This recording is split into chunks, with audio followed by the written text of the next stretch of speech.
बचा दी राजा जी। पसीना से भिंजल चुनरिया हमार, अब तक दया करवा दी राजा जी। गर्मी में कूलर लगवा दी राजा जी, तनवा जरत बचा दी राजा जी।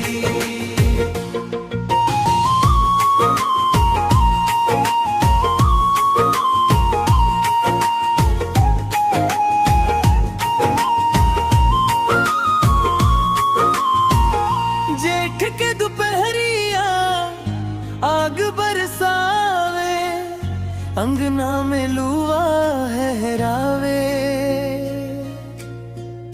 छतिया तवे जई सन तपत बा, निंदिया रतिया भर उड़ जावे।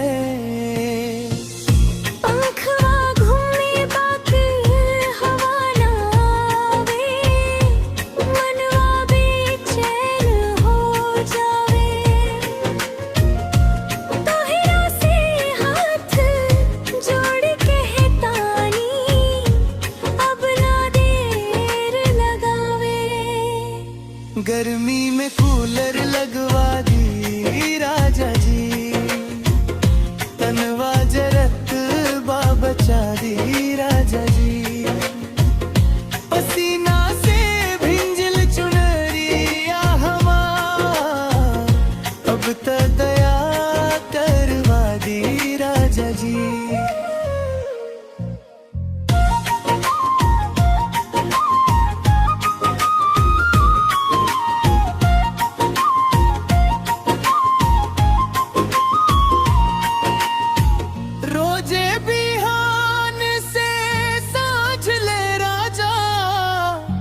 घामवा खूब सतावेला, रसोई में काम करत करत देहिया आग बन जाला। ललना रोवे बबुआ रोवे, सबके चैन उड़ जाला।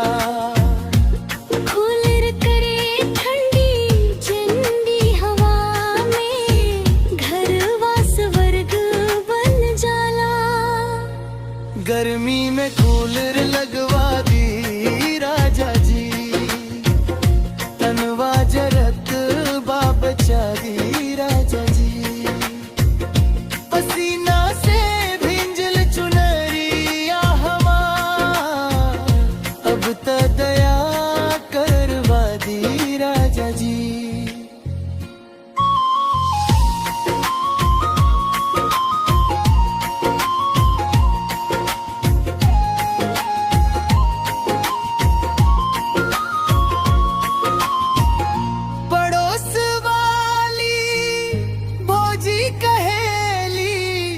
उनकर घर कूलर चलत बा, ठंडी हवा में हंसत गावत पूरा परिवार पलत बा। हमरो सपना पूरा कर दी, दिलवा के बात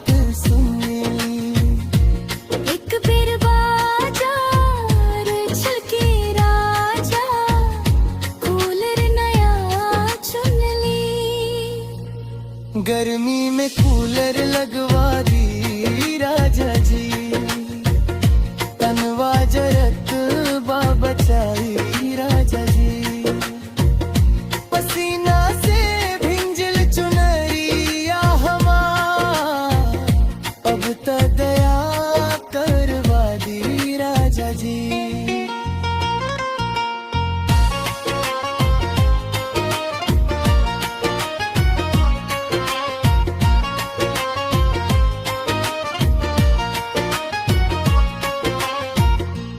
जब कूलर के हवा चली हो, मनवा हरसाई जाई।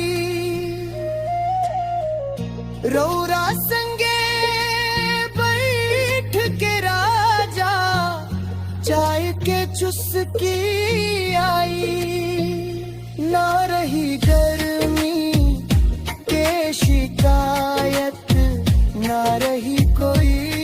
परेशानी। ठंडी ठंडे हवा में बीते हमनी के प्रेम कहानी। गर्मी में कूलर